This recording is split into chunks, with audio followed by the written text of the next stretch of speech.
Hello, and welcome to this presentation about creative iMedia.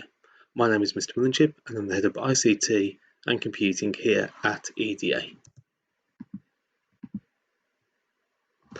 The course itself is broken down into 4 different sections. It's mainly coursework based, apart from one exam, which we tend to do at the latter stages of Y11. The actual qualification itself is part of a Cambridge Nationals certification. So in terms of grades, students will either receive distinctions, merit, pass, as opposed to grade 8, 9, but they are equivalent grades. The course itself is broken down into 4 different units. 3 of those are coursework based. The idea behind each of those units is that we try to give students some practical skills in using specific pieces of software. So for example, RO82 is when students have to use Photoshop to create a poster based on a specific task.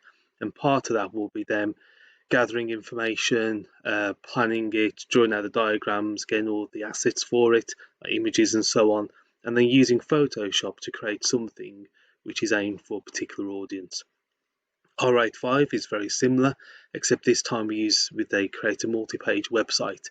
So again, there's lots of planning involved, research, looking at real-life examples of websites, how they're put together, and they're using specialized software like Dreamweaver or WebPlus in order to create a complicated, interactive website. And then the final unit that we do is RO87, where students create an interactive multimedia product. So again, they will be given a specific task to do, and they would use the skills of PowerPoint in order to create something which has videos and audio files attached to it, which can be totally interactive for the end user.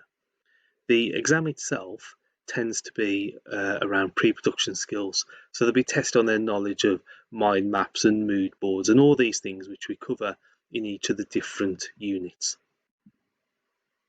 In terms of assessment, each of these units are worth 25% overall. So the main bulk of the course is made up of coursework-based tasks. So students will be working at their own pace and working to a mark scheme, and then we will just be overseeing them to make sure that they are on track in order to complete the work on time. The exam section will be done in a traditional way of making sure that we get some revision in and that we teach them skills as we go along. So they have to do 2 mandatory units with it A1 and A2, and then we have 2 optional units, which is RO85 and RO87.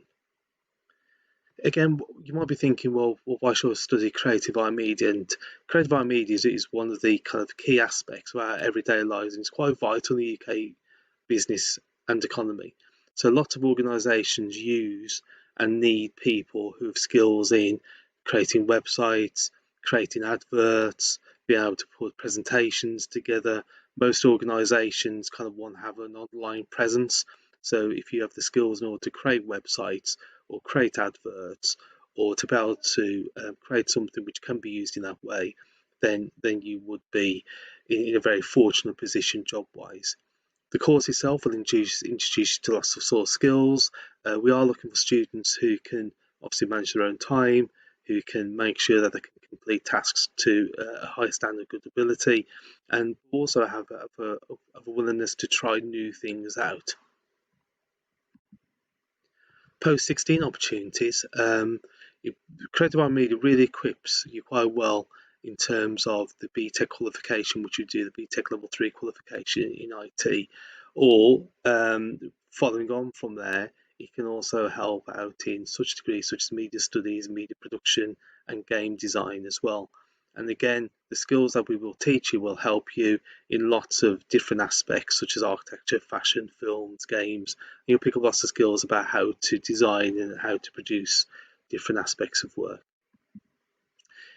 Thank you for taking the time to listen to this presentation. If you have any questions, then please email me at m.millenship@eda.staffs.sch.uk. Thank you.